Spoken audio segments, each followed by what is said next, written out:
Voilà l'illustration de ce qui s'est passé lorsque vous avez ouvert les yeux et regardé un objet lointain.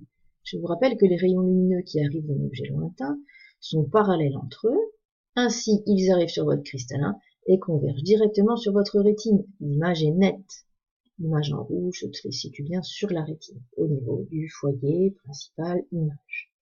Maintenant, quand l'objet est plus proche, voilà, ici un objet plus proche.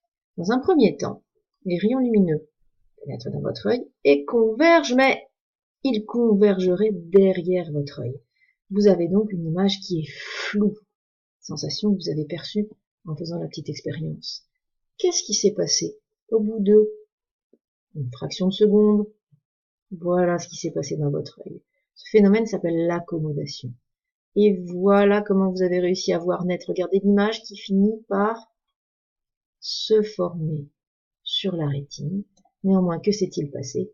Eh bien, il a fallu que la vergence, la distance focale de la lentille qui est représentée par le cristallin, qui est le cristallin dans votre œil, soit modifiée. La distance focale a dû devenir plus petite pour que vous puissiez voir nettement un objet. Cela s'appelle l'accommodation.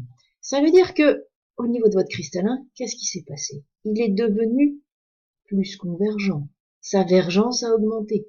Sa distance focale a diminué. L'objet est éloigné, il se rapproche. Ah, on recommence. Éloigné, il se rapproche.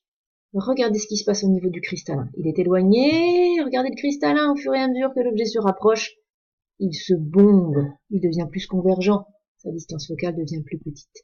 Comment a lieu ce phénomène dans votre œil? Eh bien, il y a des muscles qui vont comprimer le cristallin pour le rendre plus bombé. Ces muscles s'appellent les muscles ciliaires.